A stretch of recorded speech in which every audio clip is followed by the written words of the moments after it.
Kita di nato ni pwede kalimtan ng istorya sa mabini kay Kaya ginakadawat ra batag suwat. unya ra nang imong suwat. Kaning sasagon niya ang panaliligan.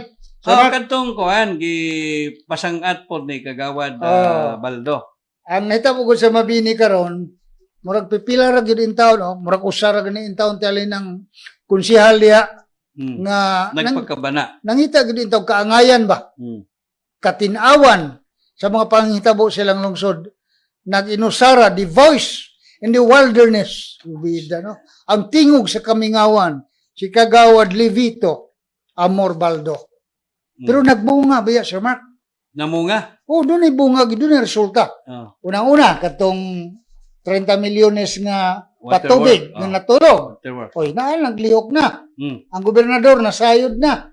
Pangitaan na karon og pondo para matiwas. So, Levito Amor Baldo, ang konsehal, nga maugi in taon nagtukaw, maura in taon nagkuti-kuti, aron mahibaw-an sa mga taga-Mabini ang kahimtang sa ilang 30 milyones nga proyekto nga natulog lamang. Karon Sir Mark, Ang proyekto sa provincial government. yes, but a beneficiary ang Mabini. Ang Mabini. Karon, nagpasangat sad si Kagawad Levito Baldo sa sagud ang panlalawigan nga imbestigaran usab kini nanghitabo sa lungsod sa Mabini, di na mga proyekto dili mo agi og bidding. Unya gitrabaho ang uban nahuman na. Unya doon na pagyoy mga indikasyon Nabayra na. nga nabayran niya unang-una kanang giingon lagi nga ang banner sad sa mayor maoy kontraktor sa mga proyekto. Mao nang imbestigaron. So, wala man direkta nga nag-akusar si Kagawad Baldo nga mao gini nanghitabo mo nga dagpasaka siya og verified request for investigation. So positive ang reaksyon sa sangguniang panlalawigan gani diri sulat gikan sa Secretary to the sangguniang panlalawigan si Dr. Bonifacio M. Carog Jr. Matod pa diri, Honorable Levito Amor Baldo, member sa Unang Bayan of Mabini, Bohol. Subject, request to calendar investigation. Dear Kagawad Baldo, please be informed that the Sangguniang Panlalawigan of Bohol in its regular session last Tuesday, September 26, 2023. Gi-appeal gud gila yun sa mak. Gi-calendar dayon. The Sangguniang Panlalawigan decided that your verified request for investigation be returned to you with the advice. Tanawa ning advice. So, na-action ha? Na-actionan with the advice. That you file the same with the ombudsman. Tanawa ra? Kung wala pa'y bili ang sulat o hangyo ni Kagawad Baldo, ang timano gi-dismiss ni sa Sangguniang Panlalawigan.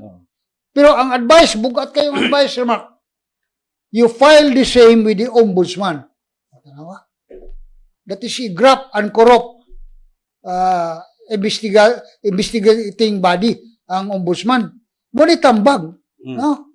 So, nagbunga ang mga paningkamot ni Kagawad Baldo aron makita gyud ang sitwasyon. Tinuroy nga sitwasyon sa Mabini. So, nadawat na kini ni Kagawad Baldo kay September 29. Okay? 28. Na 28. So, nadawat na ni. So, manghinaot ta, no? Sa ko nang giingon nga dili pud maluya. Si Kagawad Baldo, niyang krusada nga ang lungsod makita og dayag.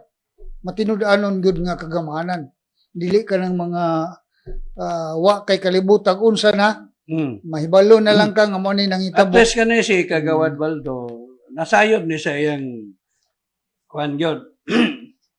Nasayod ni siya kung sa'y trabaho o konsehal. Well, muna atong research, nag-research gyud ni siya og asa dong. Muna atong ikalipay, Sir Mark. Gatuon gyud ni.